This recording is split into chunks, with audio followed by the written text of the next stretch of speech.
Hello, my name is Matthew, and there's been a great tag going around, or a great idea for a discussion video going around, which is your top five English novels. And there's been so many great videos and conversations, and I've spent a long time the past few days kind of thinking to myself, well, what would be my top five English novels? And today, after work, after some consideration, I started going around my shelves looking for books that I have that I could talk about as my favorite English novels. And it was rather amusing. So many of the book choices that I had, which I thought this is obviously going to make my list, turned out to be a little un-English if we're thinking strictly books from England by Englishmen or Englishwomen. And I do have a pile here, turn around, of books that I think are my favorite English novels. But I thought I would show another list of the books that are my favorites, but not quite English. And one of the first, which I don't know if it would definitely make a top five. I don't think I'll consider this a top five pick or the fifth pick, so maybe an honorable mention. But Melmoth the Wanderer by Maturin, Charles Robert Maturin. And it's an early Gothic novel about a man, Melmoth, who sells his soul to the devil and spends his life centuries. He sells his soul to the devil in exchange for immortality, and then he just finds himself wandering around the earth for hundreds of years. And I loved it. The way that I found out about this book was by reading the Oscar Wilde biography by Richard Ellman. And it talked about at the end of Oscar Wilde's life, when after prison he went into self-exile into France, he went by another name, which was Sebastian Melmoth. And the reason is that Charles Maturin is somehow related to Oscar Wilde, and this is a book that Oscar Wilde really liked. I really like it too. It was hugely influential. Edgar Allan Poe loved it. Baudelaire. It even has a list on here. Dostoevsky, Oscar Wilde, of course. It's written by an Irishman, not an Englishman. So, of course, another book that I would just immediately think, it's one of my favorite books, which was The Picture of Dorian Gray.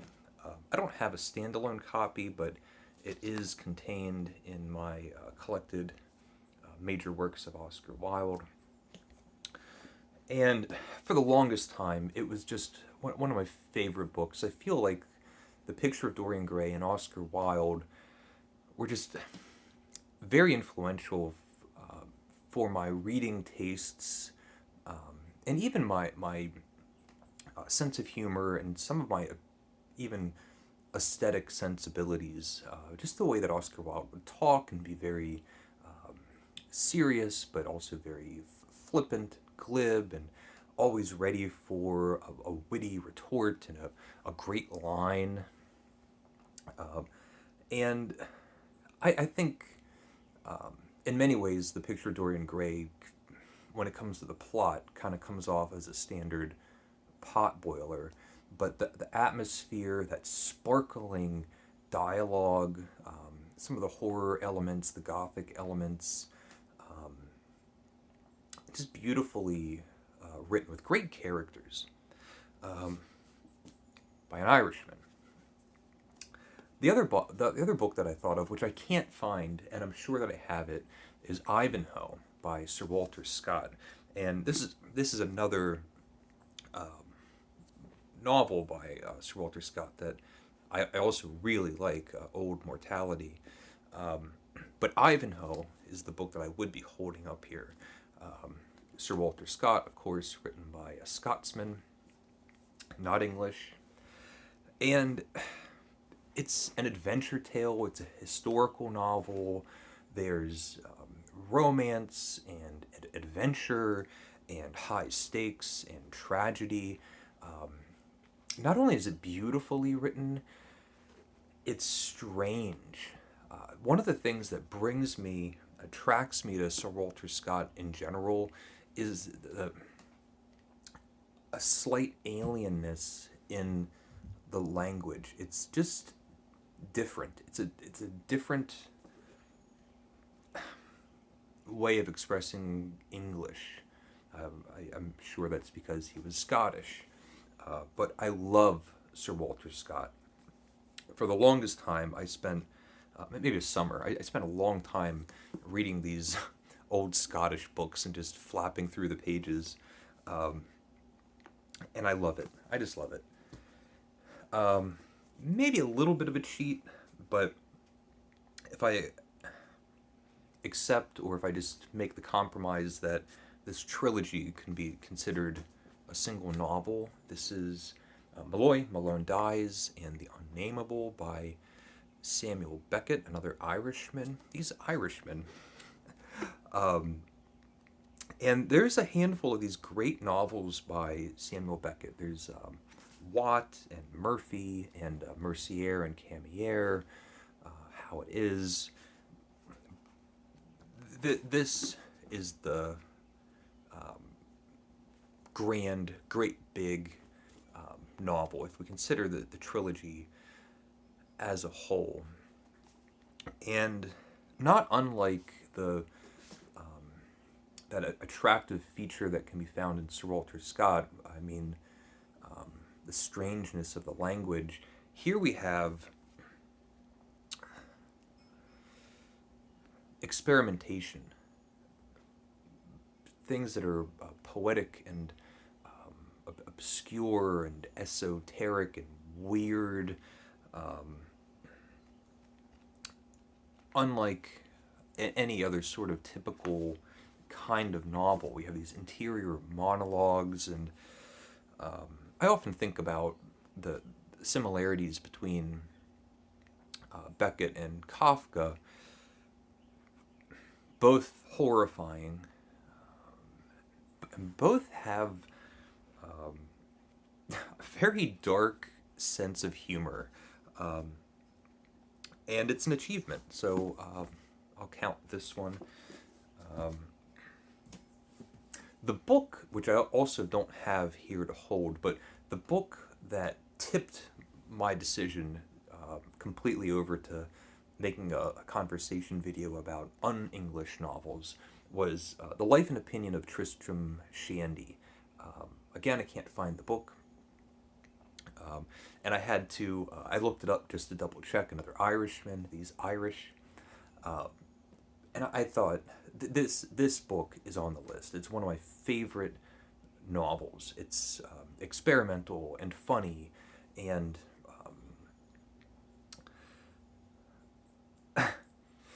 so unexpected and different. It's an early effort before we really had the definition of a novel nailed down. This is just someone kind of flying by the wheel of his seat, or whatever that phrase is, writing something that's just purely entertaining, even if it doesn't follow any sort of normal idea of a plot structure.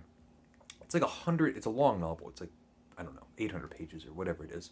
It's like 100 pages in before our main character's like even born. And we get the whole birth scene and the description of his nose and it's incredible.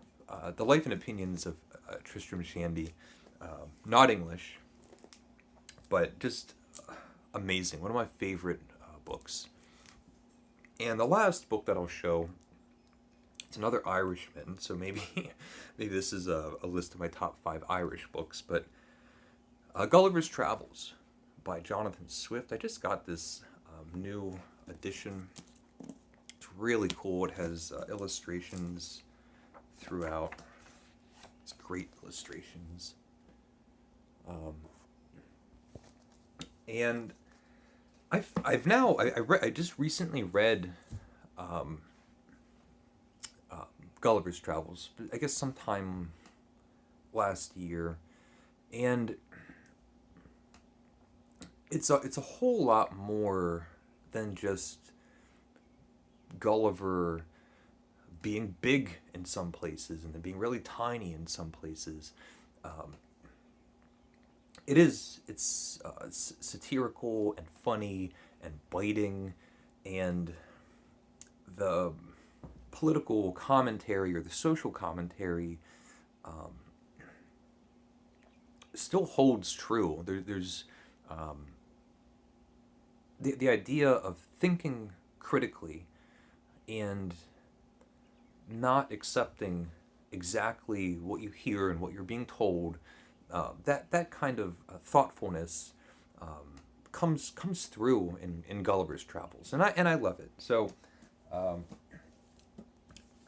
don't even know how many books I mentioned. I'm gonna still say 5.